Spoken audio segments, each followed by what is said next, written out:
तो आइए शुरू करते हैं बिना देर किए। बैक्टीरिया,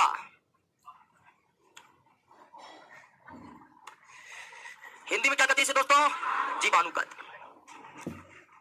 बैक्टीरिया क्या है? या बैक्टीरिया तो निश्चित तौर पर सूक्ष्म जीव है और इस बैक्टीरिया अभी तक जो भी सूक्ष्म जीव पढ़े हैं थायराइड, प्रियन या वायरस के बारे में, वो नॉन सेलुलर था।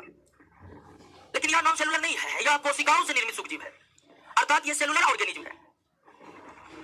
और जो नॉन सेलुलर माइक्रो ऑर्गेनिज्म थे, प्रियन, वायरस और वायरस, तो नॉन सेलुलर केवल जीवित कोशिकाओं के भीतर ही रहते हैं। अगर हम वायरस को ही, प्रियन को ही, वायरस को ही कोशिकाओं से बाहर निकाल दे तो निश्चित तौर पर वो एक निर्जीव कण के भांति होगा। तो कोई भी नॉन सेलुलर यानी कि बिना कोशिका वाला ऑर्गेनिज्म है, वो सजीव की तरह व्यवहार तब करते हैं जब वह किसी कोशिकाओं के भीतर परपोषी के रूप में रहते हैं। अगर नॉन सेलुलर माइक्रो ऑर्गेनिज्म को अगर हम जीवित कोशिकाओं के बाहर कर दे तो फिर वह सजीवों के भांति व्यवहार नहीं करेंगे। जैसे वायरस को ही ले ले, वायरस के रूप में व्यवहार तब करेगा जब वह किसी कोशिका के भीतर रहेगा। अगर वायरस को ही किसी को जिस कोशिका में है उससे हम बाहर कर दे तो फिर वह निर्जीव कण के भांति व्यवहार करने लगेगा। तो अब तक जो सूक्ष्मजीव पड़े थे वो सूक्ष्मजीव कहां रहते थे? तो किसी कोशिकाओं के भीतर रहते थे, जंतु की कोशिकाओं के भीतर या फिर पौधों की कोशिकाओं के भीतर। लेकिन यह जीवाणु जो है दोस्तों, यह सेलुलर माइक्रो ऑर्गेनिज्म है। यह क्या है? सेलुलर माइक्रो ऑर्गेनिज्म है। सेलुलर माइक्रो ऑर्गेनिज्म है। सेलुलर माइक्रो यानी कि यह कोशिकाओं से बना हुआ है, यह नॉन सेलुलर नहीं है। और यह जीवाणु, अगर आप पूछिएगा कि सेलुलर है, माइक्रो ऑर्गेनिज्म है, तो यह जीवाणु कहां रहते हैं? तो दोस्तों यह जीवाणु जो है, बैक्टीरिया जो है, सर्वव्यापी होते हैं। क्या होते हैं? सर्वव्यापी होते हैं। मतलब ऐसा कोई जगह नहीं है जहां बैक्टीरिया नहीं रहते। बैक्टीरिया हर जगह मौजूद है। यह पृथ्वी के गहराइयों में मौजूद है। अंतरिक्ष तक में बैक्टीरिया की उपस्थिति का पता लगाया गया है। तो बैक्टीरिया हर जगह पाए जाते हैं। हम अपने मुंह को ही माइक्रोस्कोप लेकर देखेंगे तो हजारों करोड़ों बैक्टीरिया केवल मुंह और जीभ के परतों पर मिल जाएगा दोस्तों। तो इस पृथ्वी पर ऐसा कोई जगह नहीं है जहां बैक्टीरिया नहीं है। हर जगह मौजूद है बैक्टीरिया। वैज्ञानिकों को अनुमान है कि केवल दो जगह हो सकता है कि बैक्टीरिया न हो, और वो दो जगह है जब ज्वालामुखी फटते हैं ना तो गर्म गर्म लावे निकलते हैं, जिसको भूगोल के भाषा में मैग्मा कहा जाता है। तो वैज्ञानिकों का अनुमान है कि उस गर्म मैग्मा में बैक्टीरिया की उपस्थिति नहीं हो सकती है। और दूसरा, सूर्य के जो धधकते आग के गोले हैं उसमें नहीं हो सकता है। तो जीवाणु की ना होने का जो जगह है वो केवल अनुमान है कि दो जगह बैक्टीरिया नहीं हो सकता है, एक सूर्य के धधकते गोले में और दूसरा गर्म मैग्मा में। नहीं तो ऐसा कोई जगह नहीं है जहां बैक्टीरिया नहीं मौजूद है दोस्तों। जहां कोई नहीं रह सकता है, जहां की वातावरण बिल्कुल प्रतिकूल है, कोई अन्य जीव वहां पर रह नहीं सकते हैं, वहां पर भी सफल जीवन यापन करते हैं। कौन? बैक्टीरिया। मृत सागर के नाम सुना है? मृत सागर का नाम, सबसे ज्यादा लवणता किस सागर मिलती है? मृत सागर में। और उसे मृत सागर क्यों कहते? जानते हैं कि उसमें कोई जीव नहीं रहते, लेकिन उस मृत सागर में भी उपस्थिति है किसकी? जीवन, बैक्टीरिया की। तो बैक्टीरिया इस पृथ्वी के हर वातावरण में, हर पर्यावरण में, हर क्षेत्र में, हर जीव में मौजूद है। बैक्टीरिया एक सर्वव्यापी सूक्ष्मजीव है। ऐसा कोई जगह नहीं है जहां बैक्टीरिया की उपस्थिति ना हो। ये जमीन के गहराइयों से लेकर पहाड़ के ऊंचाइयों तक रहते हैं। एवरेस्ट के चोटी पर भी बैक्टीरिया होगा। जहां पर कोई अन्य सजीव जीवन यापन नहीं कर सकते हैं, वहां पर बैक्टीरिया पूरा सफल जीवन यापन करते हैं।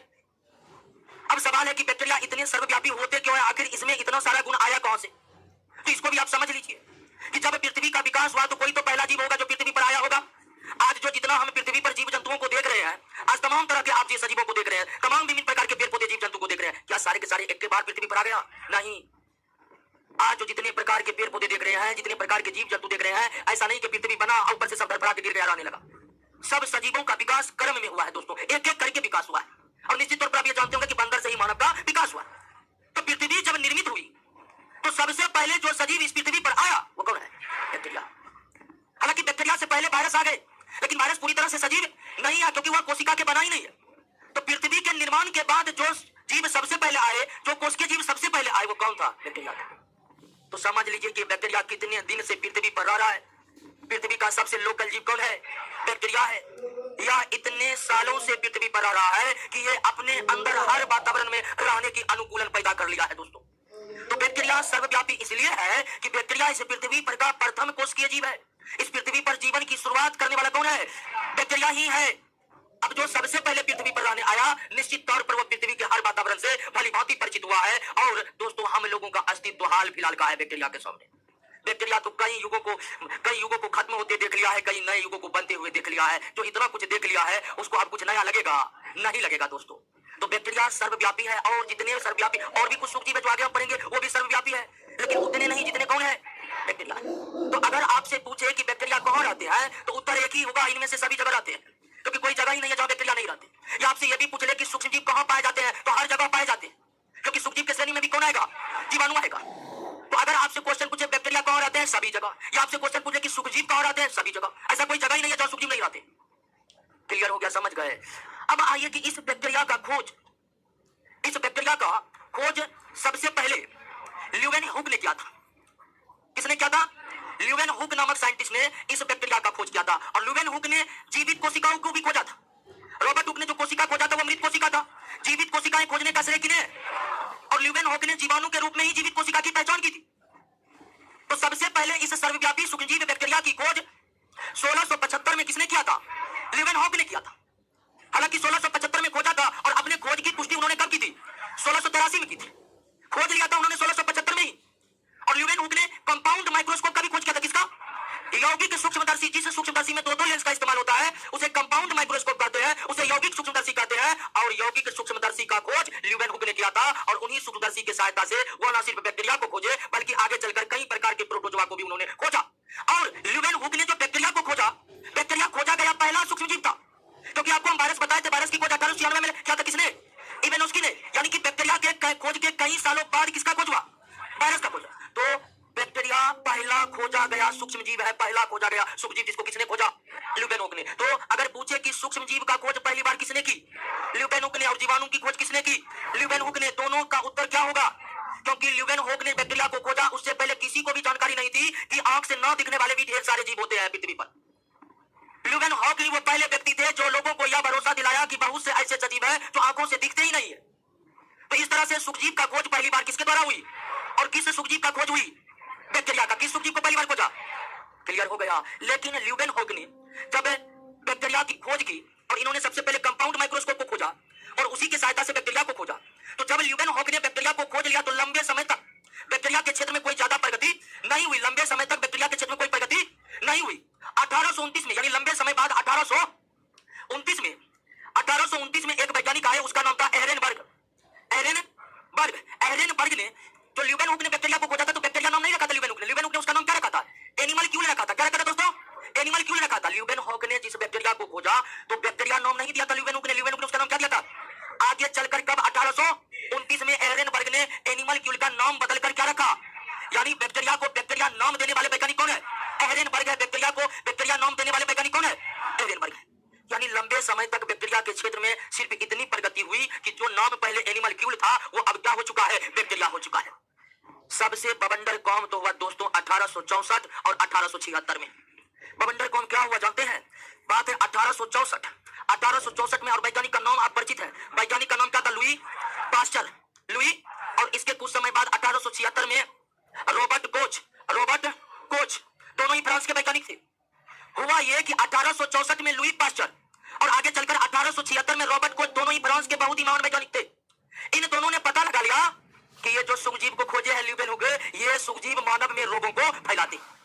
यानी कि 1864 या 76 के दशक में यह क्लियर हुआ कि बैक्टीरिया मानव में, जंतु में, पेड़ पौधे में क्या करते हैं? रोग फैलाते हैं। अर्थात सूक्ष्मजीव रोगों को फैलाते हैं। इसकी जानकारी सबसे पहले किसने लगाया? कुछ समय बाद किसने लगाया? लुई पास्चर और रॉबर्ट कोच के खोजों से पहले किसी को कोई जानकारी नहीं थी कि सूक्ष्मजीव रोग भी फैलाते हैं। और शुरुआत में जब इन दोनों ने बताया ना कि सूक्ष्मजीव रोग फैलाते हैं तो दोनों की खूब आलोचना हुई।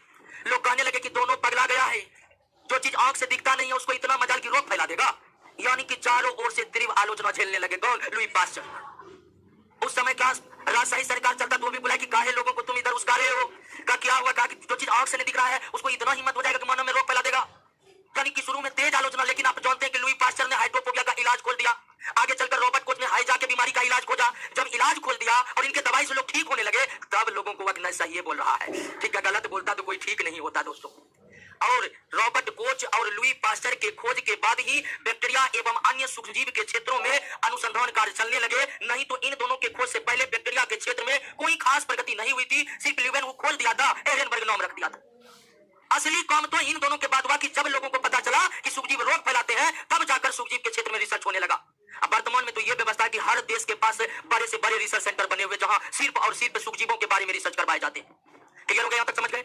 और ध्यान दीजिए कि लुई पास्चर और रॉबर्ट कोच ने जो यह जानकारी जुटाई कि सूक्ष्मजीव रोगों को फैलाते हैं, उनका यह कथन जर्म थ्योरी ऑफ डिजीज के नाम से जाना जाता है। जर्म थ्योरी ऑफ डिजीज किसने दिया? लुई पास्चर और रॉबर्ट। और मान लीजिए एग्जाम में पूछ लिया कि जर्म थ्योरी ऑफ डिजीज किसने दिया, ऑप्शन में दोनों नाम दे दिया, तो तब आपको किसका नाम मारना है? क्योंकि पहली बार इन्होंने ही पता लगाया कि सूक्ष्मजीव रोग फैलाते हैं। तो जर्म थ्योरी ऑफ डिजीज का प्रतिपादन किसके द्वारा हुआ? लुई पास्चर, नोट में दिया होगा, कहीं पर लिखा होगा पीछे समय, लुई पास्चर और रॉबर्ट कोच ने। और जर्म थ्योरी ऑफ डिजीज क्या है? जर्म थ्योरी डिजीज यही है, कोई विशेष सिद्धांत नहीं है दोस्तों। जर्म थ्योरी डिजीज यही बताता है कि सूक्ष्मजीव पौधे में मानव में रोगों को फैलाते हैं। जर्म थ्योरी ऑफ डिजीज यही बतलाता है कि पौधे में मानव में सूक्ष्मजीव क्या करते हैं? रोगों को फैलाते हैं। और इनके इस कथन के बाद तो बैक्टीरिया के क्षेत्र में, सूक्ष्मजीवों के क्षेत्र में इतनी ज्यादा विकास हुआ कि बैक्टीरिया के अध्ययन करने के लिए विज्ञान की एक अलग शाखा ही बन गया, जिसको कहा गया बैक्टीरियोलॉजी। और बैक्टीरियोलॉजी के पिता या जनक कौन कहलाए? ल्यूबेन हॉक कहलाए। कौन कहलाए? ल्यूबेन हॉक कहलाए। ल्यूबेन हॉक ना सिर्फ फादर ऑफ बैक्टीरियोलॉजी कहलाता है, बल्कि फादर ऑफ माइक्रोबायोलॉजी की भी संज्ञा किन्हें दी जाती है? ल्यूबेन हॉक को फादर ऑफ बैक्टीरियोलॉजी भी कहा जाता है, ल्यूबेन हॉक को फादर ऑफ माइक्रोबायोलॉजी भी कहा जाता है, क्योंकि सूक्ष्मजीव की खोज भी पहली बार किसने किया? और जिन सूक्ष्मजीव को उन्होंने खोज किया वो बैक्टीरिया था। क्लियर? यहां तक समझ गए? कोई दिक्कत नहीं ना? तो बैक्टीरिया का खोज किसने किया दोस्तों? ल्यूबेन हॉक ने। बैक्टीरिया नाम देने वाले वैज्ञानिक कौन है? एहरेनबर्ग। जर्म थ्योरी ऑफ डिजीज का प्रतिपादन किसने किया? जर्म थ्योरी ऑफ डिजीज का प्रतिपादन किसने किया? लुई पास्चर और Robert Koch. Germ theory of disease से हमें क्या जानकारी मिलती है? जानकारी यह मिलती है कि सूक्ष्मजीव रोगों को फैलाते हैं। उसके बाद बैक्टीरियोलॉजी के पिता कौन कहलाते हैं? फादर ऑफ माइक्रोबायोलॉजी कौन कहलाते हैं? ल्यूबेन हॉक कहलाते हैं। क्लियर है? अब इसके बाद बैक्टीरिया के क्षेत्र में सारी जानकारी निकलकर सामने आ गई। और क्या क्या जानकारी निकलकर सामने आई, तो आइए अब उसको समझते हैं। सबसे पहले बैक्टीरिया जो है दोस्तों, यह सेलुलर ऑर्गेनिज्म है। सेलुलर की जगह यूनिसेलुलर लिख देते हैं ताकि और स्पष्ट हो जाए। ये क्या है दोस्तों? यूनिसेलुलर ऑर्गेनिज्म है। यूनिसेलुलर ऑर्गेनिज्म है। ऑर्गेनिज्म माइक्रो ऑर्गेनिज्म, ठीक है? यूनिसेलुलर माइक्रो ऑर्गेनिज्म है। बैक्टीरिया क्या है दोस्तों? यूनिसेलुलर माइक्रो ऑर्गेनिज्म है। अर्थात बैक्टीरिया किसका बना होता है? कोशिका का बना होता है। अब कोशिका किसका बना होता है ये तो आप पढ़ ही चुके हैं। कोशिका किसका बना होता है? तो बैक्टीरिया एक कोशिकीय सूक्ष्मजीव है, वायरस की तरह यह नहीं है। वायरस और कोशिकीय सूक्ष्मजीव का, जबकि बैक्टीरिया कोशिकीय सूक्ष्मजीव है। लेकिन यह दोस्तों किस कोशिका का बना हुआ है? प्रोकैरियोटिक कोशिका का। प्रोकैरियोटिक कोशिका का बना हुआ है। बैक्टीरिया सेलुलर है, लेकिन यह कौन सेल से निर्मित है? बैक्टीरिया किस सेल से निर्मित है? अब प्रोकैरियोटिक की जो विशेषताएं होती है, निश्चित तौर पर वो सारी विशेषताएं किसमें मौजूद होगा? बैक्टीरिया मौजूद होगा कि नहीं होगा? और प्रोकैरियोटिक की क्या क्या विशेषताएं वो तो आप पढ़ चुके हैं। जैसे प्रोकैरियोटिक में 70 एस राइबोसोम होता है, 80 एस, 70 एस होते हैं। तो आपसे प्रश्न आ जाएगा कि बैक्टीरिया में कौन राइबोसोम रहते हैं? 70 एस राइबोसोम रहते हैं। तो बैक्टीरिया सेलुलर माइक्रो ऑर्गेनिज्म है और यह किन सेलों से निर्मित है? और प्रोकैरियोटिक की सारी विशेषताएं मौजूद होती है किसमें? बैक्टीरिया में। किसमें मौजूद होती है? बैक्टीरिया में। उसके बाद बैक्टीरिया में एक कठोर कोशिका भित्ति होती है, ठीक है? बैक्टीरिया में एक कठोर कोशिका भित्ति सेलवाल पाई जाती है जो सेलवाल पेप्टिडोग्लाइकन का बना होता है। किसका बना होता है? पेप्टिडोग्लाइकन का बना होता है। किसका बना होता है? पेप्टिडोग्लाइकन का बना होता है। तो बैक्टीरिया में एक कोशिका भित्ति होती है, पौधों की तरह कोशिका भित्ति होती है। हालांकि पौधों की कोशिका भित्ति सेलुलोज की बनी होती है, लेकिन बैक्टीरिया की कोशिका भित्ति सेलुलोज की बनी नहीं होती है। बैक्टीरिया की कोशिका भित्ति पेप्टिडोग्लाइकन की बनी होती है। बैक्टीरिया की कोशिका भित्ति किसकी? और पेप्टिडोग्लाइकन भी कार्बोहाइड्रेट ही है। जिस तरह सेलुलोज स्टार्च एक प्रकार का कॉम्प्लेक्स कार्बोहाइड्रेट है, उसी तरह पेप्टिडोग्लाइकन एक प्रकार का क्या है? कार्बोहाइड्रेट है। ये भी कोई विशेष प्रकार का मॉलिक्यूल नहीं है, कार्बोहाइड्रेट ही है। तो तीन बात समझ गए। बैक्टीरिया बने किससे होते हैं? किस कोशिका से बने होते हैं? बैक्टीरिया के प्रोकैरियोटिक कोशिका में क्या पाया जाता है? सेलवाल पाया जाता है। क्या पाया जाता है? सेलवाल पाया जाता है। सेलवाल किसका बना होता है? बैक्टीरिया। अब कभी ये कंफ्यूजन हो जाता है कि सेलवाल पाया जाता है बैक्टीरिया में, तो क्या सेल मेम्ब्रेन पाया जाता है? तो बिल्कुल पाया जाता है। बिना सेल मेम्ब्रेन का कोशिका हो ही नहीं सकता। हो सकता है? सेल मेम्ब्रेन कोशिका का एक अनिवार्य घटक है, वो तो होगा ही होगा। सेलवाल के संबंध में यह बात उठती है कि किसमें सेलवाल है, किसमें सेलवाल नहीं है। सेल मेम्ब्रेन के संबंध में कोई बात नहीं उठनी चाहिए। बैक्टीरिया में सेल मेम्ब्रेन तो होते ही है, और सेल मेम्ब्रेन सभी कोशिकाओं में होते हैं, लेकिन सेलवाल सभी कोशिकाओं में नहीं होते हैं। पौधे की कोशिका में मुख्य रूप से होते हैं, लेकिन बैक्टीरिया में भी होते हैं। सभी बैक्टीरिया में होते हैं। और बैक्टीरिया का सेलवाल सेलुलोज से ना बनकर किसका बना होता है? तो क्लियर है दोस्तों? बैक्टीरिया किसके बने होते हैं, इसमें कोई दिक्कत नहीं ना? बैक्टीरिया कहाँ रहते हैं, इसमें कोई दिक्कत? बैक्टीरिया कहाँ रहते हैं? सभी जगह। बैक्टीरिया कहाँ रहते हैं? सभी जगह रहते हैं। ऐसा कोई जगह है जहाँ नहीं रहते? हर जगह रहते हैं। हमारे शरीर में करीब 10 करोड़ बैक्टीरिया होगा। तो बैक्टीरिया सब जगह रहते हैं। बैक्टीरिया सर्वव्यापी होते हैं। बैक्टीरिया प्रोकैरियोटिक कोशिका से बने होते हैं, जिनमें सेलवाल पाया जाता है। तो दो बात तो क्लियर हो गया कि बैक्टीरिया रहते कहां पर है, अब बैक्टीरिया बने किससे होते हैं। आइए तीसरी बात ये समझना है कि ये बैक्टीरिया दिखते कैसे हैं। बैक्टीरिया दिखते कैसे? दिखेगा तो माइक्रोस्कोप से ही। क्या? क्योंकि चैप्टर में ही हम माइक्रो ऑर्गेनिज्म पढ़ रहे हैं, तो कोई भी जीव को देखना है तो निश्चित तौर पर आपको माइक्रोस्कोप चाहिए। लेकिन क्या माइक्रोस्कोप से सारे बैक्टीरिया एक ही जैसे दिखते हैं? नहीं। तो बैक्टीरिया जितने भी है, अब तक वैज्ञानिकों ने 200 अलग अलग प्रकार के बैक्टीरिया का पता लगाया है। यानी बैक्टीरिया के 200 जातियों का पता अब तक लग चुका है। और जब हम भिन्न भिन्न जातियों के बैक्टीरिया को माइक्रोस्कोप लेकर देखेंगे तो सारे बैक्टीरिया एक जैसे दिखाई नहीं पड़ते हैं। तो बैक्टीरिया किस आकृति की होती है? इससे पहले जब हम वायरस पर कोकस भी एक जैसे दिखते हैं और बैक्टीरिया का भी वही गति है। सारे बैक्टीरिया क्या एक जैसे होते हैं? नहीं, बैक्टीरिया की आकृति अलग अलग होता है। भिन्न भिन्न प्रकार की बैक्टीरिया की आकृति अलग अलग होते हैं। अब बैक्टीरिया से दोस्तों इसकी अगर लंबाई देखेंगे तो बैक्टीरिया की लंबाई, औसत लंबाई 1 माइक्रोमीटर से लेकर के कहां तक होता है? 5 माइक्रोमीटर तक होता है। हालांकि कुछ बैक्टीरिया 1 माइक्रोमीटर से छोटा भी होता है और कुछ बैक्टीरिया 5 माइक्रोमीटर से बड़ा भी होता है, लेकिन अधिकांश बैक्टीरिया की जो औसत आकृति है 1 माइक्रोमीटर से लेकर के 5 माइक्रोमीटर। और सारे बैक्टीरिया एक जैसे नहीं दिखते। तो कैसे कैसे दिखते हैं बैक्टीरिया? तो आइए दोस्तों, कुछ बैक्टीरिया आपको नजर आएंगे गोल। कुछ बैक्टीरिया कैसे नजर आते हैं दोस्तों? गोल नजर आते हैं, गोल गोल। अगर माइक्रोस्कोप से कुछ बैक्टीरिया आपको कैसा नजर आएगा? गोल। और गोल बैक्टीरिया को दोस्तों, गोल बैक्टीरिया को क्या कहते हैं? कोकस कहते हैं या कोकाई कहते हैं। कोकस कहते हैं या कोकाई कहते हैं। ऐसे बैक्टीरिया जिसकी आकृति गोल होती है उसे क्या कहते हैं? कोकस या कोकाई कहते हैं। ऐसे बैक्टीरिया जिसकी आकृति गोल होते हैं उसको कोकस या कोकाई कहते हैं। कोकस या कोकाई कहते हैं। अब आपको अगर ये दिमाग में चल रहा है कि यह कोकस क्यों कहते हैं, तो इसमें कोई लॉजिक नहीं है, बस वैज्ञानिकों ने नाम रख दिया है इसीलिए कहते हैं, और कोई दूसरा इसमें लॉजिक नहीं है कि क्यों कहते हैं। तो गोल आकार के बैक्टीरिया को क्या कहते हैं? कोकस। और सबसे छोटे आकार की जो बैक्टीरिया होता है यही गोल होता है। यानी गोल बैक्टीरिया जो होता है वो आकार में सबसे छोटे होते हैं। गोल आकार का जो बैक्टीरिया होता है वो आकार में सबसे छोटे होते हैं, आकार में सबसे छोटे होते हैं। अब आइए दोस्तों थोड़ा सा कि गोल आकार की जो बैक्टीरिया है, सारे बैक्टीरिया अलग अलग रहते हैं। कुछ अकेले अकेले रहते हैं, कुछ समूह बनाकर रहते हैं। बात को समझे कि गोल आकार का जो कोकस बैक्टीरिया है उसके रहने के तौर तरीके भी क्या है? अलग अलग। कुछ अकेले अकेले रहते हैं और कुछ समूह में रहते हैं। कुछ गोल आकार की बैक्टीरिया जो समूह में रहते हैं वो भी भिन्न भिन्न आकृति बनाकर रखते हैं। तो पुनः गोल आकार के बैक्टीरिया को कई नामों में कई नाम दिए गए हैं दोस्तों, तो उसको भी जान लीजिए। हालांकि नोट में नहीं है लेकिन जान लीजिए। सबसे पहले अकेले अकेले, ठीक है, अकेले अकेले रहने वाले गोल आकार के बैक्टीरिया को माइक्रोकोकस कहते हैं। क्या कहते हैं? माइक्रोकोकस कहते हैं। ठीक है, कोकस लग गया तो वो गोल है। ठीक है, जिस भी बैक्टीरिया के नाम में आगे पीछे बीच में कोकस लगा हुआ है, समझ जाइए वो क्या है? गोल है। कहीं ऐसे बैक्टीरिया मिलेंगे आपको जिसके नाम में आगे या पीछे या बीच में देख लीजिए कोकस लगा हुआ है, समझ जाइए इस बैक्टीरिया की आकृति क्या है? गोल है। तो ऐसे गोल आकार के बैक्टीरिया जो अकेले अकेले रहते हैं, जैसे ये सब अकेले अकेले है, तो इसे हम क्या कहेंगे? माइक्रोकोकस।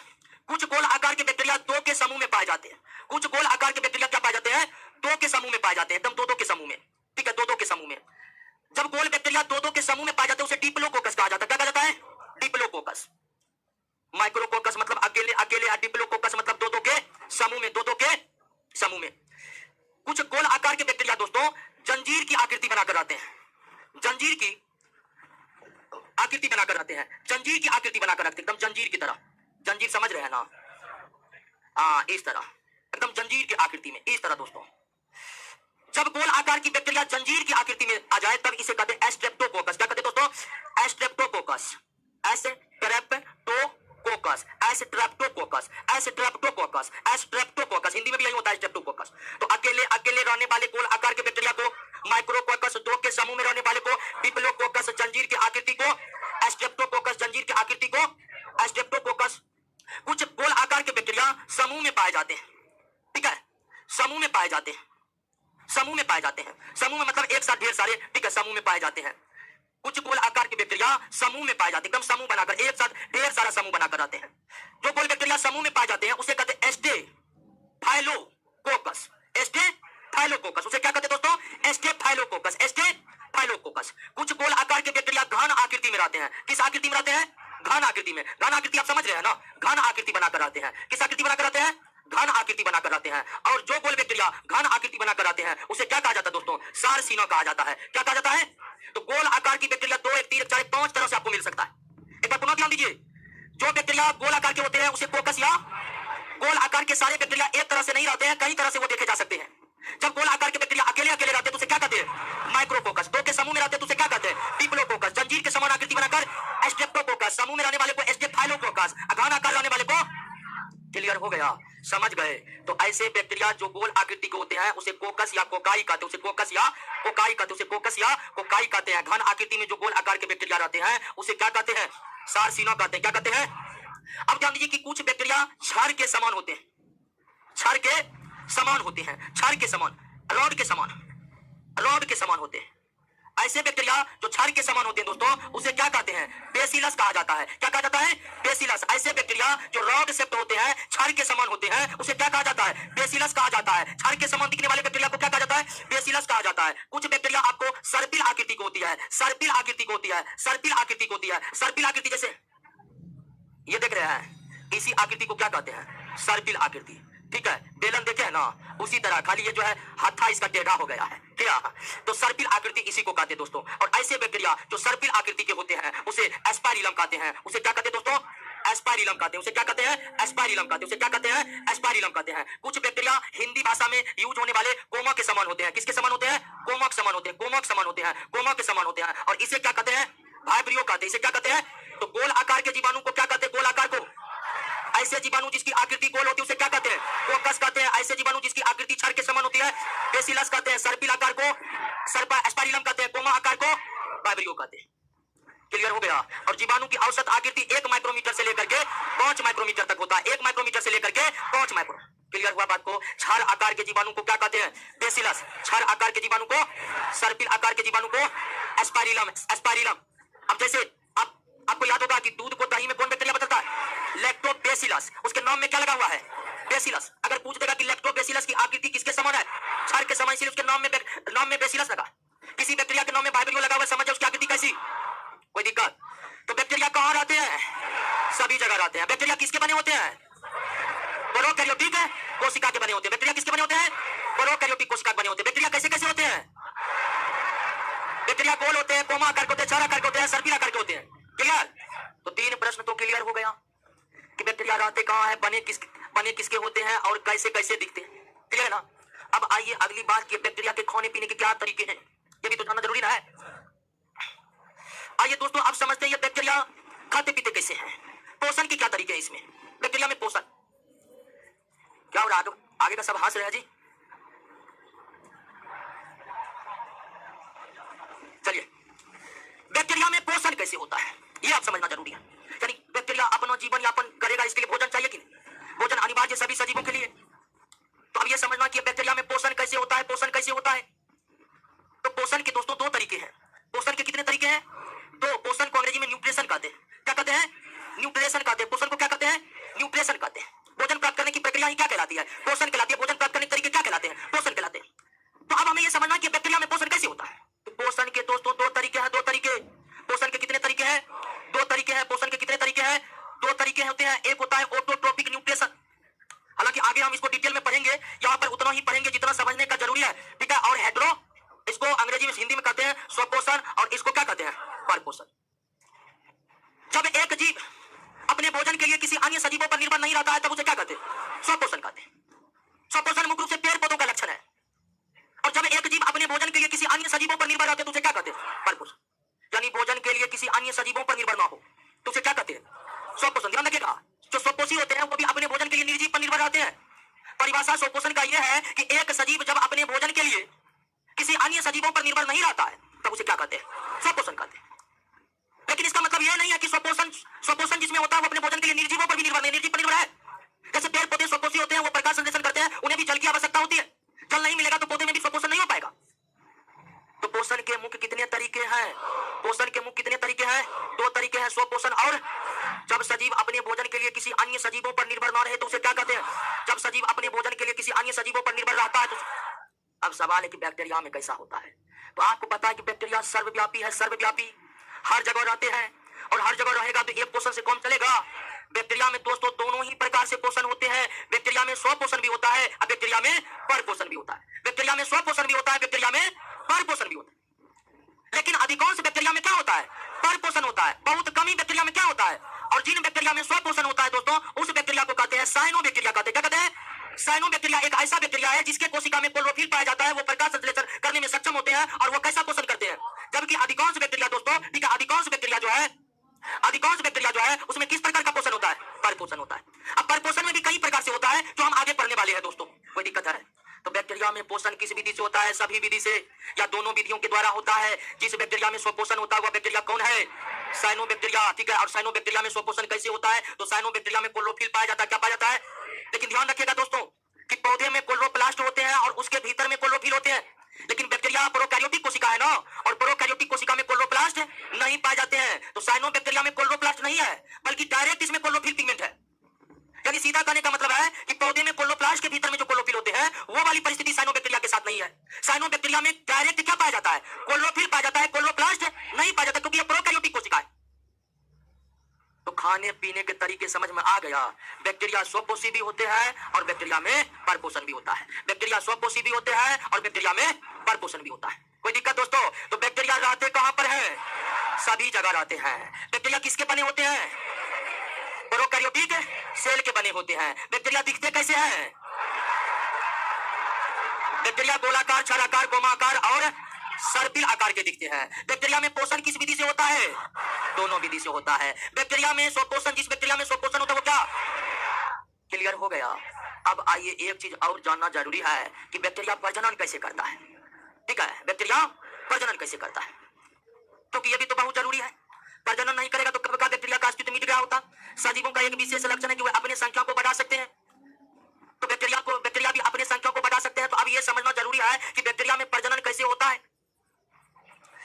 बैक्टीरिया में प्रजनन कैसे होता है, जीवाणु में प्रजनन, रिप्रोडक्शन कैसे होता है। रिप्रोडक्शन समझते हैं ना? एक जीव जिस विधि द्वारा अपने ही जैसे जीवों को पैदा करता है उसे हम प्रजनन कहते हैं, जनन कहते हैं या रिप्रोडक्शन कहते हैं। अब समझना कि बैक्टीरिया में कैसे रिप्रोडक्शन होता है। तो दोस्तों, रिप्रोडक्शन यानी कि जनन के कितने तरीके होते हैं? दो तरीके होते हैं। रिप्रोडक्शन, जनन या प्रजनन दोनों कह सकते हैं। रिप्रोडक्शन को आगे हम चैप्टर में पढ़ेंगे, लेकिन फिलहाल समझिए कि रिप्रोडक्शन दो टाइप्स के होते हैं। रिप्रोडक्शन दो टाइप के होते हैं। एक है एसेक्सुअल रिप्रोडक्शन और दूसरा क्या है? Sexual reproduction. इसको कहते हैं अलैंगिक जनन और इसको क्या कहते हैं? लैंगिक जनन। प्रजनन दो प्रकार से होते हैं, एसेक्सुअल रिप्रोडक्शन और सेक्सुअल रिप्रोडक्शन। अभी एसेक्सुअल या सेक्सुअल रिप्रोडक्शन क्या है दोस्तों? तो अकेला जीव, अगर अकेला जीव ही अपने जैसे जीव पैदा करने में सक्षम है तब ऐसे जनन को, प्रजनन को क्या कहते हैं? एसेक्सुअल। प्रजनन की वह विधि जिसमें एक अकेला जीव ही अपने जैसे जीव पैदा करने में सक्षम हो, प्रजनन की ऐसी विधि जिसमें एक अकेला जीव ही अपने जैसे जीव पैदा करने में सक्षम हो, उसे हम अलैंगिक जनन कहते हैं। और ऐसा जनन जिसमें जनन करने के लिए दो बॉडी, एक मेल और दूसरा फीमेल की आवश्यकता पड़ जाए, तो ऐसे जनन को हम क्या कहते हैं? Sexual reproduction. यानी सेक्सुअल रिप्रोडक्शन जब भी होगा उसमें दो बॉडी की आवश्यकता होगी, एक उसमें मेल होगा, दूसरा उसमें फीमेल होगा। तो सेक्सुअल और एसेक्सुअल रिप्रोडक्शन क्या है, इस बात को आप समझे कि नहीं समझे? बैक्टीरिया में कोई मेल फीमेल टाइप का कुछ भी नहीं होता दोस्तों, अर्थात बैक्टीरिया में सेक्सुअल रिप्रोडक्शन नहीं होता। बैक्टीरिया में कौन रिप्रोडक्शन? एसेक्सुअल। बैक्टीरिया में किस प्रकार के जनन होते हैं? यानी एक अकेला बैक्टीरिया ही अपने जैसे बैक्टीरिया को पैदा कर सकता है। बैक्टीरिया में कोई मेल फीमेल नाम की गतिविधि नहीं होती है दोस्तों। और अलैंगिक जनन, एसेक्सुअल रिप्रोडक्शन के भी कई तरीके हैं जो हम आगे चैप्टर में पढ़ेंगे। बैक्टीरिया ही नहीं, कई जीवों में एसेक्सुअल रिप्रोडक्शन होता है।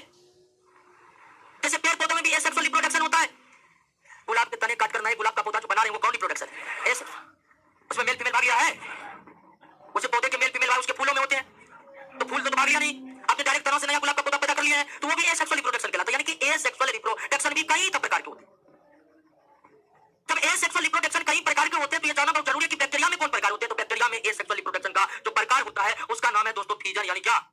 विखंडन। विखंडन। तो बैक्टीरिया में अलैंगिक जनन किस विधि से होता है? विखंडन विधि से। और विखंडन प्रजनन की सबसे आसान विधि है। सोने वाले सब जागिए, विखंडन जो है प्रजनन की सबसे आसान विधि है, सबसे आसान विधि है। आसान विधि कैसे है आपको बता रहे हैं। जैसे ये दोस्तों बैक्टीरिया है, तो विखंडन विधि में कैसे होगा? पहले ये बैक्टीरिया बीच से क्या हो जाएगा? पतला हो जाएगा। बीच से क्या हो जाएगा दोस्तों? पतला हो जाएगा। अब फिर टूट करके क्या हो जाएगा? दो बैक्टीरिया बन जाएगा। हो गया प्रजनन, हो गया। तो इतना आसान है प्रजनन दोस्तों, इतना आसान है विखंडन। विखंडन के दौरान सेकंडों में करोड़ों पैदा करने की क्षमता रखता है बैक्टीरिया। और विखंडन विधि भी प्रजनन की सबसे अलग विधि है और यह प्रकृति के नियमों का खिलाफ भी हो जाता है विखंडन विधि। अब प्रकृति के नियमों का खिलाफ कैसे हो गया उसको भी समझ लीजिए। विखंडन जो एक प्रकार का अलैंगिक जनन है, ये सभी प्रकार के जनन में बहुत ही अजूबा जनन है। और अजूबा यानी यूनिक इसे हम क्यों कह रहे हैं दोस्तों कि एक बैक्टीरिया कितना बन गया। अब ये दो जिसने पैदा किया है वो किधर है? तो है ही नहीं।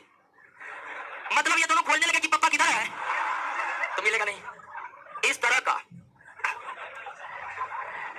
का कोई भी जनन नहीं होता है, इस तरह का कोई भी रिप्रोडक्शन नहीं होता है जिसमें जन्म देने वाले जीव का अस्तित्व ही समाप्त हो जाए। विखंडन एक ऐसा जनन है जिसमें जनन करने वाले जीव का अस्तित्व ही समाप्त हो जाता है। अब आप कहिएगा कि वही टूटकर वाला क्या वही है? नहीं, वही नहीं है, यह बिल्कुल नया है। यह बिल्कुल शून्य से अपने जीवन यापन की शुरुआत करेगा। क्लियर हो गया? तो बैक्टीरिया में किस विधि से प्रजनन होता है? एसेक्सुअल में कौन सी विधि? विखंडन विधि किस प्रकार से एक अनोखी विधि है, इस बात को आप समझे कि नहीं?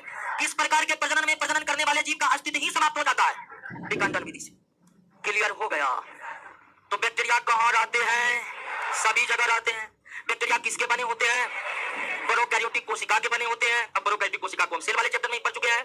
बैक्टीरिया कैसे कैसे दिखते हैं? क्लियर हो गया? बैक्टीरिया गोल, सर्पिल, कोमा आकार, छड़ आकार के दिखते हैं। बैक्टीरिया में किस प्रकार से पोषण संपन्न होता है? दोनों विधि से। बैक्टीरिया स्वपोषी भी होता है, बैक्टीरिया में परपोषण भी होता है। जिस बैक्टीरिया में स्वपोषण होता है वो कौन है? साइनोबैक्टीरिया है। हालांकि अधिकांश बैक्टीरिया में परपोषण ही होता है। बैक्टीरिया में किस प्रकार से प्रजनन होते हैं? अलैंगिक जनन के द्वारा होते हैं। अलैंगिक जनन में कौन विधि होते हैं? क्लियर हो गया? बैक्टीरिया कुछ बाकी भी रहा? नहीं रहा। और कुछ जानना है? बस यही जानना है। सब कुछ तो क्लियर हो गया है। आ रहे हैं, सब कुछ आ रहे हैं, और बढ़ाइए नहीं। ठीक है, लाभ हानि की चर्चा करेंगे। ठीक है, क्योंकि बैक्टीरिया करते क्या है ये अभी तक नहीं पढ़े हैं। क्या अभी तक रहते कहाँ हैं, बने किसके होते हैं, दिखते कैसे हैं, खाते पीते कैसे हैं, संख्या अर्थात प्रजनन कैसे करते हैं, इसकी जानकारी मिल गई ना। अब सवाल है कि ये बैक्टीरिया करते क्या है, अब यही जानना है। करते इतना चीज है दोस्तों कि अगर नहीं करेगा कोई नहीं बचेगा। तो अब अगला सवाल हमें यह समझना है कि ये बैक्टीरिया करते क्या है। ये जो इतनी बड़ी पृथ्वी पर ये हर जगह रहते हैं, तो ये करते क्या क्या है? तो दोस्तों बैक्टीरिया का बहुत ही ज्यादा महत्व है हमारे पर्यावरण के लिए। और बैक्टीरिया हमें लाभ भी पहुंचाते हैं और बैक्टीरिया हमें हानि भी पहुंचाते हैं। यानी बैक्टीरिया प्रियन, वायरवाइड और वायरस की तरह नहीं है कि केवल हानि पहुंचा रहा है। बैक्टीरिया हमें लाभ भी पहुंचाते हैं, बैक्टीरिया हमें हानि भी पहुंचाते हैं। हमें का मतलब मानव समुदाय से है, प्रकृति से है। यानी कि बैक्टीरिया हमारे इस एनवायरमेंट, इस प्रकृति के लिए लाभदायक भी है और हानिकारक भी है। लाभ भी बैक्टीरिया के ऐसे ऐसे लाभ है कि अगर वो लाभ बैक्टीरिया से मिलना बंद हो जाए तो दोस्तों ये प्रकृति, ये हमारा पर्यावरण नष्ट हो जाएगा। तो बैक्टीरिया से पर्यावरण को लाभ भी है, पर्यावरण को कुछ हानियां भी है। बैक्टीरिया से मानव समुदाय को लाभ भी है, हानि भी है। बैक्टीरिया से अर्थव्यवस्था को लाभ भी है और हानि भी है। तो बैक्टीरिया वायरस की तरह नहीं है दोस्तों, बैक्टीरिया से लाभ भी होते हैं, बैक्टीरिया से हानि भी होते हैं। तो पहले लाभ की चर्चा कर लेते हैं क्या, उसके बाद हानि की भी चर्चा करेंगे। आइए दोस्तों अब हम समझने की कोशिश करते हैं कि बैक्टीरिया से क्या क्या लाभ है। फिलहाल यहां तक आप समझ गए ना? एक बार नजर दौड़ा लीजिए नोट पर, फिर तब हम अगले टॉपिक पर आएंगे।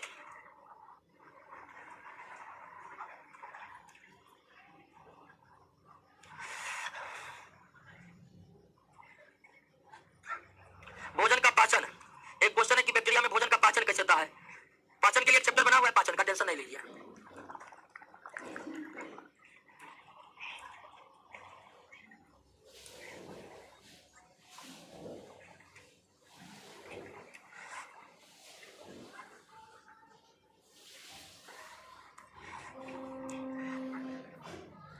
बहुत कुछ बताते हैं जो नोट्स में नहीं रहता है।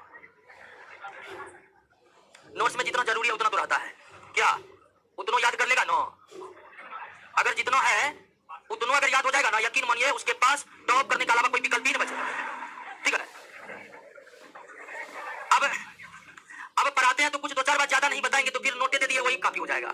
ठीक है, तो जो दो चार पॉइंट एक्स्ट्रा लगता है ना तो उसको नोट कर लिया कीजिए। नहीं भी नोट करिएगा, समझ जाइएगा ना, तो निश्चित तौर पर हम पढ़ाने पर यह रेंज लेते हैं कि जितना ऑब्जेक्टिव क्वेश्चन है ना वो बन जाए आपसे, इतना रेंज लेते हैं। और आप ध्यान रखिए, आप टारगेट बैच के स्टूडेंट है, सीनियर स्टूडेंट है, सब कुछ करना संभव नहीं है, इसलिए ज्यादा से ज्यादा ध्यान प्रश्नों पर दीजिए, प्रश्नों पर। ठीक है, तो बहुत कुछ नोट में है, तो चार पॉइंट जो नहीं है उसको लिख लेना है। ठीक है, नहीं तो नोट्स में इतना दिया हुआ है कि आप टॉप करिएगा। पढ़ लिए?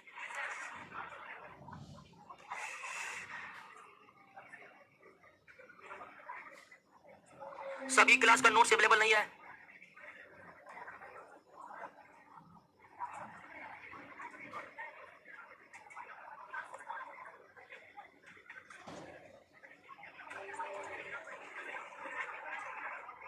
ऑनलाइन क्लास में कुछ भी होते रहता है सर, ऐसा ऐसा कमेंट कर देता है ना।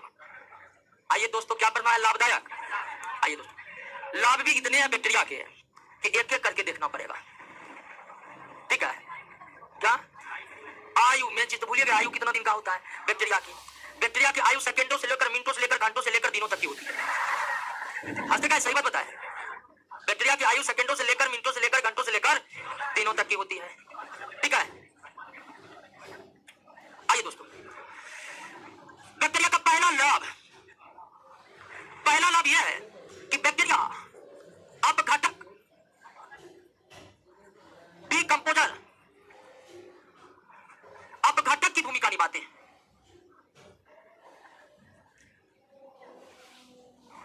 बैक्टीरिया का पहला लाभ है कि बैक्टीरिया हमारे पर्यावरण में अपघटक की भूमिका निभाते हैं, अपघटक की भूमिका।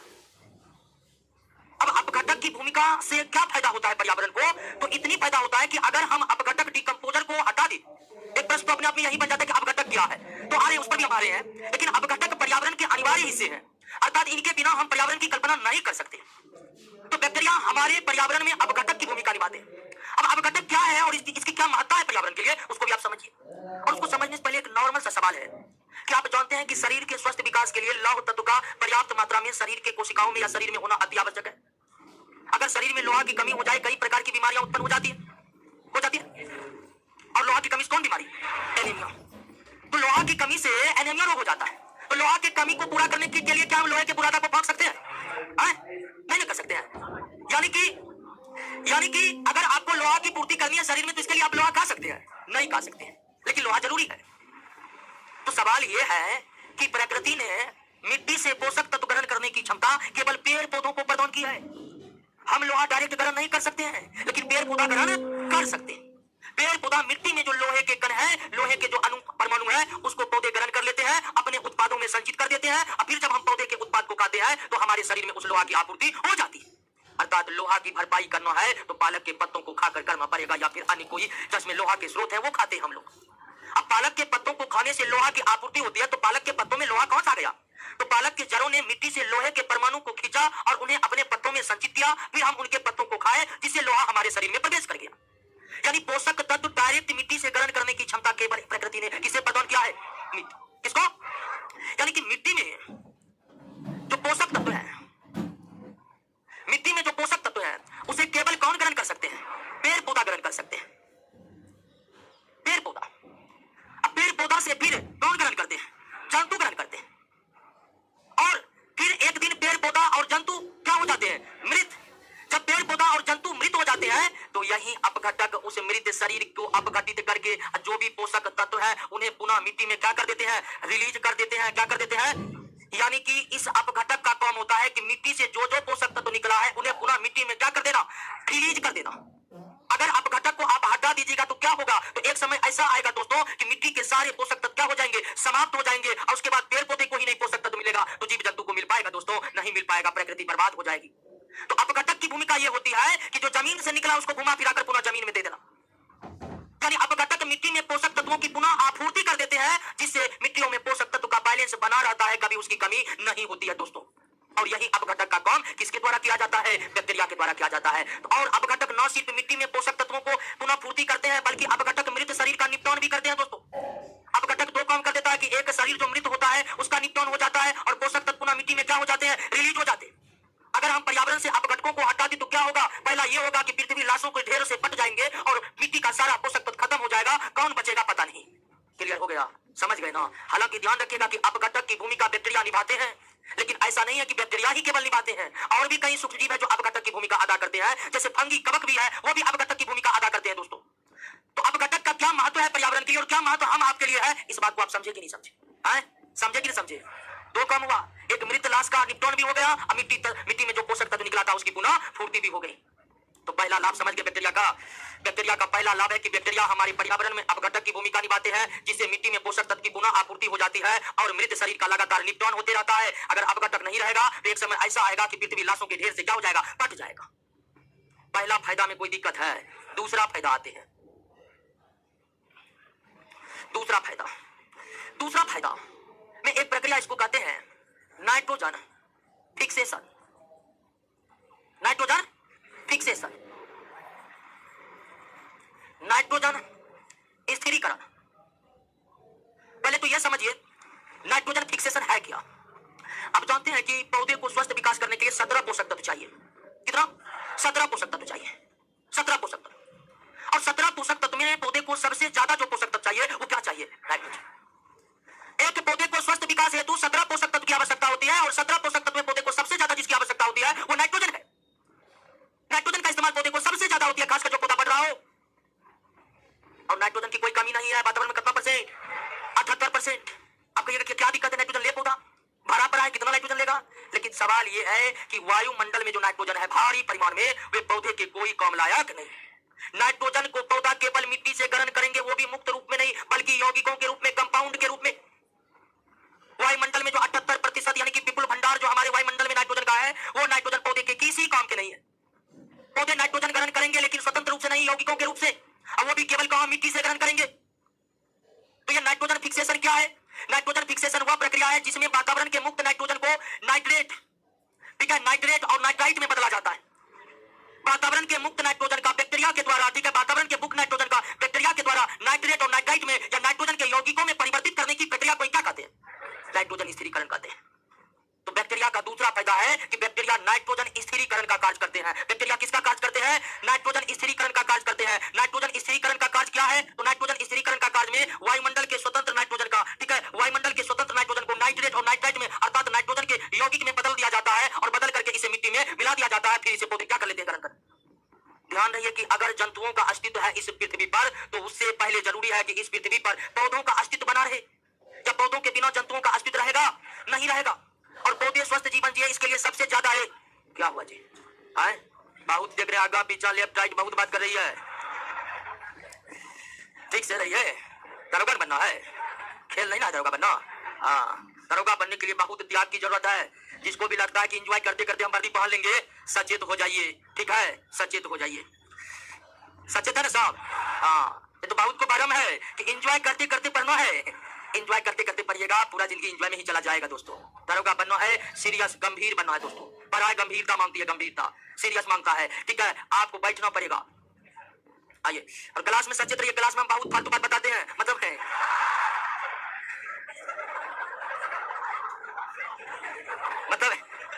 एक्स्ट्रा बात बताते हैं।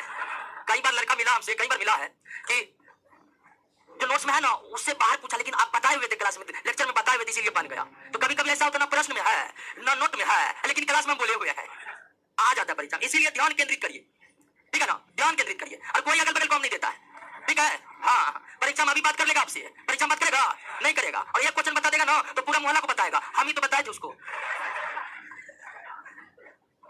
तो नाइट्रोजन स्थिरीकरण क्या समझ गए ना? नाइट्रोजन वायुमंडल के स्वतंत्र नाइट्रोजन का नाइट्रोजन के यौगिक में कन्वर्ट होना और फिर मिट्टी में मिलना क्या है? और ये कौन कौन करते हैं? और पौधों के अस्तित्व के लिए ये बहुत जरूरी है, क्योंकि पहले पता कि पौधे को किस पोषक तत्व की आवश्यकता सबसे ज्यादा होती है। नाइट्रोजन पौधा मिट्टी से लेगा और इसी रूप में लेगा। हालांकि नाइट्रोजन का कोई भी कंपाउंड को पौधा ग्रहण कर सकता है, जैसे अमोनिया मिला दीजिए मिट्टी में तो भी पौधे को नाइट्रोजन की प्राप्ति हो जाएगी। अगर बैक्टीरिया नहीं रहा तो ये काम नहीं होगा दोस्तों, पेड़ पौधों का समाप्त हो जाएगा। आप कहिएगा कि नाइट्रोजन स्थिरीकरण क्या नहीं होगा, क्या दिक्कत है? यूरिया छीट देंगे, यूरिया खेत में छीटिएगा, अमेजन के बरसावर में कौन जाएगा यूरिया छीटने? है नाइट्रोजन तो सब पौधा को चाहिए। तो कृत्रिम रूप से नाइट्रोजन देना सिर्फ फसलों में ही संभव है। सारे पौधे को हम कृत्रिम रूप से नाइट्रोजन उपलब्ध करा सकते हैं? नहीं, सारे पौधे को नाइट्रोजन उपलब्ध कराने में यह प्रक्रिया का होना अति अनिवार्य है। और ये कौन कौन करते हैं? क्लियर हो गया? और कौन कौन बैक्टीरिया नाइट्रोजन स्थिरीकरण करते हैं उसका भी नाम है राइजोबियम, तो जानते ही होंगे। राइजोबियम है, एजेटोबैक्टर है, कोलेस्ट्रीडियम है, नोस्टॉक है, एनोबिनो है, तो कई सारे बैक्टीरिया है। तो दूसरा फायदा बैक्टीरिया का क्या है कि बैक्टीरिया नाइट्रोजन स्थिरीकरण का कार्य करते हैं। बैक्टीरिया, तो पहला फायदा बैक्टीरिया का देख लिए कि बैक्टीरिया अपघटक की भूमिका निभाते हैं। बैक्टीरिया नाइट्रोजन स्थिरीकरण का कार्य करते हैं, बैक्टीरिया नाइट्रोजन स्थिरीकरण का कार्य करते हैं। और तीसरा फायदा बताइए, तीसरा एक बैक्टीरिया है जिसका नाम क्या है? इकोलाई। इकोलाई मानव के आंत में और खासकर बड़ी आंत में, कौन आंत में? मानव के आंत में पाए जाने वाले लाभकारी बैक्टीरिया है। कुछ बैक्टीरिया मानव के बड़ी आंत में पाए जाते हैं और वह बैक्टीरिया मानव के बड़ी आंत में कोई हानिकारक सूक्ष्मजीव प्रवेश कर गया है, मानव के बड़ी आंत में कोई हानिकारक सूक्ष्मजीव प्रवेश कर गया है, तो उस हानिकारक सूक्ष्मजीव को ये बैक्टीरिया क्या कर लेते हैं? भक्षण कर लेते हैं और शरीर को बीमारियों से बचा लेते हैं। तो तीसरा फायदा मानव को इस बैक्टीरिया से, और जो बैक्टीरिया मानव के आंत में पाया जाता है उसका नाम है क्या? इकोलाई। इकोलाई बैक्टीरिया मानव के किस भाग में पाए जाते हैं? इकोलाई बैक्टीरिया मानव के लिए हानिकारक है या लाभदायक? लाभदायक बैक्टीरिया है, क्योंकि यह आंत में पहुंचने वाले हानिकारक सूक्ष्मजीव का भक्षण करके शरीर को बीमारियों से बचाते हैं। क्लियर हो गया? तीसरा फायदा। चौथा फायदा, आप जानते हैं कि गाय भैंस घास खाते हैं और कितने मजबूत रहते हैं, है ना जी? लेकिन मानव घास नहीं खा सकता है, खा भी लेगा तो घास जैसे खाएगा वैसे निकल जाएगा, अर्थात उसका पाचन नहीं होगा। आप जानते हैं कि गाय भैंस या रूमिनेट एनिमल्स यानी जुगाली करने वाले जीव, जुगाली समझ रहे ना? गाय भैंस बकरी कुत्ता भी नहीं, कुत्ता नहीं है, घास खाने वाले जो भी घास खाएगा वो क्या करेगा? जुगाली करेगा। जो भी मवेशी घास खाते हैं और घास घास को आसानी से पचा लेते हैं वो किसके कारण जानते हैं? बैक्टीरिया के कारण। घास खाने वाले जीवों के आमाशय में, घास खाने वाले जीवों के आमाशय में विशेष प्रकार के बैक्टीरिया पाए जाते हैं और वह विशेष प्रकार के बैक्टीरिया घासों में स्थित सेलुलोज कार्बोहाइड्रेट को पचा देते हैं। घासों में कौन सा कार्बोहाइड्रेट होता है? सेलुलोज। सेलुलोज पचाने की क्षमता हमारे शरीर में नहीं है, लेकिन गाय भैंस आसानी से घासों को खाकर घासों के सेलुलोज को पचा सकते हैं। कैसे? तो बैक्टीरिया की सहायता से। हम लोगों का यानी मानव सबका जो आमाशय है 3 भागों में बटा होता है, लेकिन जो घास खाता है जैसे गाय भैंस, उसका आमाशय कितने भाग में? और सबसे पहले गाय भैंस खाएगा, खाकर के तुरंत बिना उसको चबाए आमाशय के प्रथम भाग में भेज देगा और उसमें इतनी क्षमता है कि वो आमाशय के प्रथम भाग में जो भोजन है उसको खींचकर पुनः कहां ले आएगा? मुंह में ले आता है, फिर उसको आसानी से चबाता है। तो आमाशय का जो प्रथम भाग होता है जहां से मवेशी पुनः अपने मुंह में भोजन को खींच कर ले आ सकता है, उसी भाग में ढेर सारे बैक्टीरिया होता है और उस बैक्टीरिया में इतना क्षमता होता है कि घास के सेलुलोज को वो क्या कर सकता है? पचा सकता है। अगर उस बैक्टीरिया को हम मवेशियों के आमाशय से निकाल दे तो वो कभी भी घास को नहीं पचा पाएगा, घास नहीं खा पाएगा दोस्तों। तो घास जो पचा लेते हैं रूमिनेट एनिमल्स, वो किसके बदौलत? बैक्टीरिया के बदौलत। ये है चौथा फायदा। अब कहिएगा कि वही बैक्टीरिया को निकाल करके मानव के आमाशय में काहे न दे दिया जाएगा? अगर आपके मन में यह प्रश्न उठता है कि मवेशियों में वो बैक्टीरिया है तो उसको खींचकर निकाल करके डायरेक्ट मानव के आमाशय में दे दिया जाएगा, उसके बाद तो टेंशन ही नहीं, भूख लगेगा तो घंटा गांधी मैदान घूम लेंगे। लेकिन ऐसा संभव नहीं है, ऐसा संभव नहीं है। और ऐसा इसलिए संभव नहीं है कि दोस्तों इसका कारण है अनुकूलन। हर जीव हर जगह रहने के लिए अनुकूलित होते हैं, यानी सेलुलोज को पचाने वाला खास प्रकार का बैक्टीरिया वे मवेशी के आमाशय में ही रहने के लिए अनुकूलित है। अगर पेंगुइन पक्षी को अंटार्कटिका से लेकर मुसल्लपुर हाट में बांध दे तो बचेगा? नहीं बचेगा। पेंगुइन एक पक्षी होता है, आप जानते होंगे, एकमात्र पक्षी है जो पंखों की मदद से उड़ते नहीं बल्कि तैरते हैं, एकमात्र पक्षी। और पेंगुइन अंटार्कटिका के क्षेत्र में यानी बहुत ठंडे क्षेत्र में रहने के लिए अनुकूलित होते हैं। उसको हम यहाँ बिहार में ला सकते हैं? नहीं ला सकते। बिहार में कि बिहार घुसते घुसते मर जाएगा, वह उतना गर्मी बर्दाश्त नहीं कर पाएगा। क्यों? तो अनुकूलन। अनुकूलन तो वही बात है बैक्टीरिया के साथ। तो चौथा फायदा देख लिए। पहला फायदा बैक्टीरिया का कि बैक्टीरिया पर्यावरण में अपघटक की भूमिका निभाते हैं। दूसरा फायदा बैक्टीरिया नाइट्रोजन स्थिरीकरण का कार्य करते हैं। बैक्टीरिया मानव के आंत में रहकर मानव को कई बीमारियों से बचाते हैं। हानिकारक सूक्ष्मजीवों का भक्षण करके बैक्टीरिया जुगाली करने वाले जीव रूमिनेट जीव में घासों के सेलुलोज को पचाने में मदद करता है। पांचवा फायदा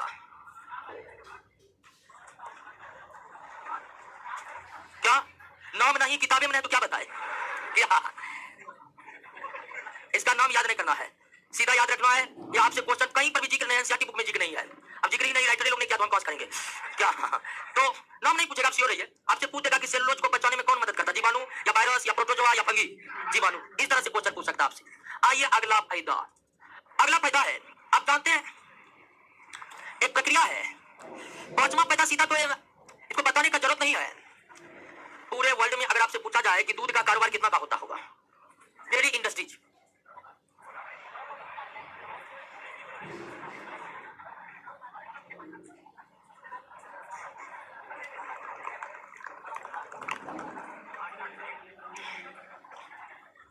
पांचवा फायदा बैक्टीरिया से आप डेयरी इंडस्ट्रीज को ले लीजिए। डेयरी इंडस्ट्रीज ये बताने के लिए आप जानते होंगे, चाहे दूध से दही का निर्माण हो, चाहे दूध से पनीर का निर्माण हो, किसके मदद से होता है? बैक्टीरिया की मदद से। और ये बच्चे सब लोग जानते होंगे लैक्टोबैसिलस, वो बैक्टीरिया जो दूध को किसमें कन्वर्ट करता है। तो बैक्टीरिया का मत यह है कि अरबों खरबों डॉलर का जो वर्ल्ड का डेयरी इंडस्ट्रीज है उसका आधार सिर्फ बैक्टीरिया पर ही टिका हुआ है। बैक्टीरिया को हटा दे तो ना तो हम पनीर का स्वाद ले पाएंगे और ना ही हम दही खा पाएंगे। तो बैक्टीरिया का यह फायदा है कि पूरे के पूरे डेयरी इंडस्ट्रीज का रीढ़ का हड्डी है बैक्टीरिया। चाहे दूध से पनीर बनाने की बात हो या दूध से दही बनाने की बात हो या फिर दही से मक्खन बनाने की बात हो, हर काम किसके द्वारा होता है? बैक्टीरिया के द्वारा होता है। यानी बैक्टीरिया का अगला फायदा सीधा लिख देते हैं डेयरी इंडस्ट्रीज। और आप समझ ही गए होंगे कि बैक्टीरिया का अगला फायदा है कि बैक्टीरिया दूध को दही में बदलता है, दूध को पनीर में बदलता है। क्लियर हो गया? छठा फायदा एक प्रोसेस है जिसका नाम है राइपेनिंग। राइपेनिंग, इसको पहले आप समझिए कि राइपेनिंग है क्या। राइपेनिंग है क्या? मक्खन तथा पनीर में विशेष प्रकार के आकर्षक सुगंध भरना क्या कहलाता है? राइपेनिंग। राइपेनिंग एक ऐसी प्रक्रिया है जिसमें मक्खन और पनीर में विशेष प्रकार के सुगंध भरे जाते हैं। क्यों? ताकि उसका बिक्री बढ़ जाए। कुछ होता नहीं है ना कि सुगंध बढ़ा देने से पोषक तत्व उसमें भरपूर मात्रा में आ गए हैं, ऐसा कुछ भी नहीं होता है। बस मार्केटिंग को बढ़ाने के लिए उसमें सुगंध को बढ़ा दिया जाता है। और ये जो राइपेनिंग किया जाता है ये भी किसके बदौलत किया जाता है? बैक्टीरिया के बदौलत। तो राइपेनिंग वह प्रक्रिया है जिसमें मक्खन तथा पनीर में विशेष प्रकार की सुगंधी भरी जाती है। और ये राइपेनिंग का प्रक्रिया किसकी मदद से बैक्टीरिया पद। और ये विशेष प्रकार की सुगंधि से कुछ नहीं होता है। ऐसा नहीं कि सुगंध बढ़ जाएगा तो इसमें बहुत ज्यादा पोषक तत्व आ जाएंगे, ऐसा कुछ भी नहीं है। बस मार्केटिंग बढ़ जाएगा, इसी का तरीका है। और मार्केटिंग बढ़ाने के कई तरीके आप देखे होंगे, देखे कि देखे? मार्केटिंग बढ़ाने के कई तरीके आप देखे कि देखे? सबसे पहला तरीका तो मुसल्लपुर हाट में मिलेगा, मिलेगा ना। जैसे चाउमीन वाले को देखे होंगे, चाउमीन बनाएगा, छोली को 4-5 बार पटक देगा, क्या उससे क्या होता है? स्वाद बढ़ता है? नहीं। आसपास के लोग देखेगा नहीं कुछ बन रहा है। अब जिसको भी समोसा खाने का मन है वो भी कहेगा नहीं दोस्त खाएंगे चाउमीन, क्यों? तो बना ही रहा है कुछ ऐसे स्टाइल से, उससे कुछ नहीं हो रहा है। आपको भी पता है कि स्वाद उसी से बढ़ेगा जब उसमें मसाला गिरेगा। वहीं दूसरा मार्केटिंग चाय वाला करता है, बहुत जगह चाय पीजिएगा, छोड़ने का तरीका छोड़ने का ऐसे करता, क्या देखे ना? बना रहा उसको छाने का चाय को इस तरह से कि आसपास के मार्केट में बवंडर मचा देगा, लोगों को लगेगा चाय में कुछ स्पेशल है, तब तो इस तरह से छन रहा है। लेकिन ऐसा कुछ भी है? तो यह मार्केटिंग वही तरीका है, मार्केटिंग बढ़ाने वाला तरीका। अब कहिएगा राइपनिंग कर देंगे, पनीर बहुत अच्छा हो जाएगा, सुरक्षित हो जाएगा, पोषक तत्व बढ़ जाएगा, ऐसा कुछ भी नहीं होगा। बस क्या बढ़ जाएगा दोस्तों? सुगंध बढ़ जाएगा। अब सुगंध बढ़ जाएगा, कोई गया रसगुल्ला खरीदने, अब पनीर का मगरा पनीर ले लिया, है कि ना है? या बहुत जगह ऐसा भी होता है, आप देखे होंगे किसी को कि भाई पनीर खाएंगे तो बर्मी जी का दुकान करने तो नहीं खाएंगे, वहां दुकान में आकर क्या है तो निश्चित रूप से क्या हुआ होगा? राइपनिंग हुआ होगा जो उसको पसंद आ रहा है, और कुछ भी नहीं होता है। तो राइपनिंग की प्रक्रिया में किसकी मदद ली जाती है? बैक्टीरिया की मदद ली जाती है। अब बाबू तो चाउमीन वाला सब जो है चाउमीन बनाते चाउमीन में आग लगा देता है, नहीं जी? देखिए कभी कभी वो भी आग लगाने मार्केटिंग है, एक तरीका है नहीं है? आग लगाने से और मसाला जल जाएगा, बहुत गड़बड़ सरबल है, लेकिन बनाएगा इसे आग लगा देगा, आसपास जो है एकदम अट्रैक्शन पैदा कर देगा कि नहीं कुछ बन रहा है यहाँ। आइए राइपनिंग समझ गए। अब एक और पैसे प्रोसेस समझिए, क्यूरिंग। दूसरा प्रोसेस क्या है? क्यूरिंग। चाय तथा तंबाकू के पत्तों में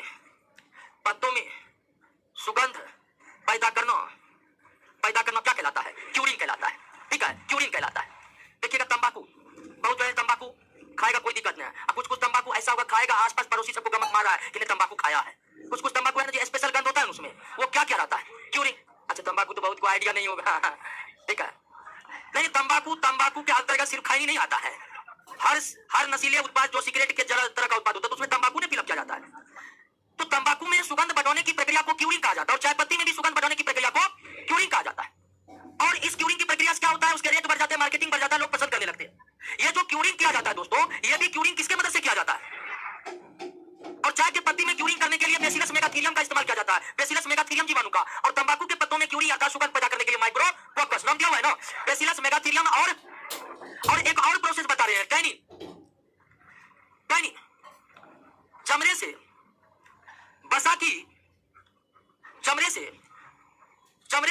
बसा की परत को हटाना क्या कहलाता है? टैनिन कहलाता है। चमड़ा जिसे कई लेदर जिसको हम बोलते हैं, चमड़े को कहीं प्रोसेस करने के बाद वो लेदर के स्वरूप में आता है, तब हम उसका इस्तेमाल करते हैं। चमड़े को उपयोग में लाए जाने के क्रम में कई प्रोसेसिंग से गुजरना पड़ता है, उसमें एक प्रोसेसिंग क्या है? टैनिन है।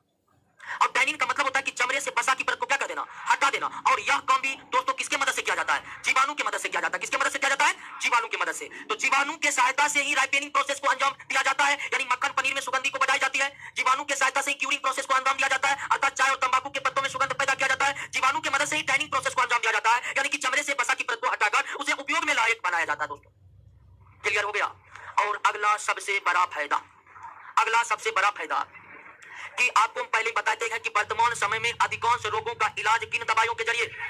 एंटीबायोटिक दवाओं के जरिए किया जाता है। लगभग 80 से 90% बीमारियों का इलाज जो वर्तमान समय में हो रहा है वो एंटीबायोटिक दवाओं से हो रहा है। एंटीबायोटिक दवाएं वर्तमान समय में मेडिकल इंडस्ट्रीज का रीढ़ है।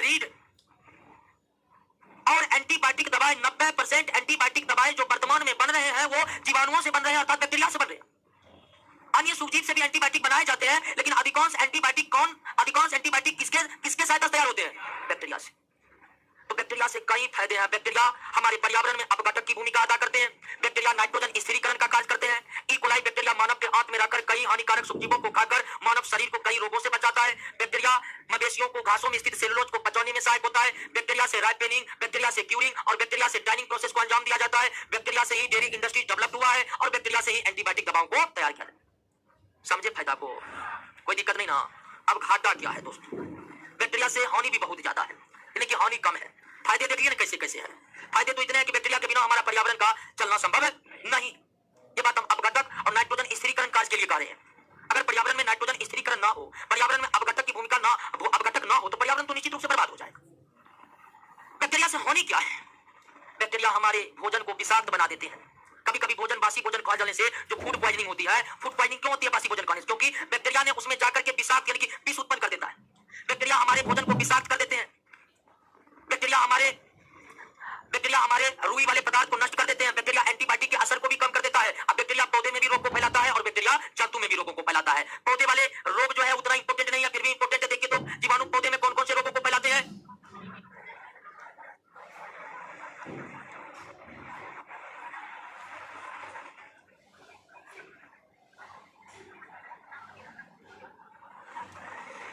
क्लियर हो गया दोस्तों? हाँ, तो पौधे वाले रोगों को आप याद करके आइएगा। उसके बाद हम अगले क्लास में जीवाणु के कारण मानव के शरीर में होने वाले रोगों पर डिटेल डिस्कस करेंगे। आइए दोस्तों नेक्स्ट क्लास में।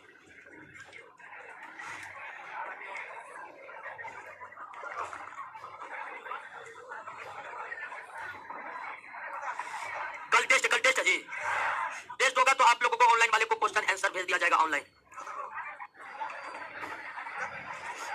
वैकेंसी कब आएगा दोस्तों? वैकेंसी जल्द आ जाएगा। पढ़िए ना, आपका अभी तो सिलेबस समाप्त होगा तभी ना टेंशन होगा कि वैकेंसी कब आएगा। अभी तैयारी पर ध्यान दीजिए। चलिए, संजय कुमार, जितेंद्र कुमार, राजीव रंजन कुमार, नीतू कुमार यादव, अंकित कुमार, कहिए ऑनलाइन वाले दोस्तों कोई प्रश्न है तो।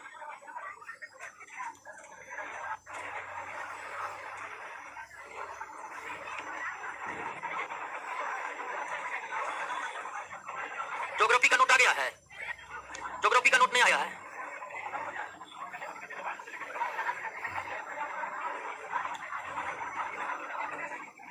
टेस्ट की जानकारी अभी तक तो रोशन सर हमको दिए नहीं है।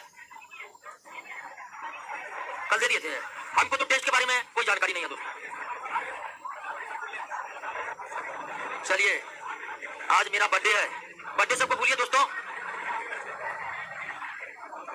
आजकल नया फैशन चल गया बर्थडे फड्डे सब क्या क्या मनते रहता है दोस्तों।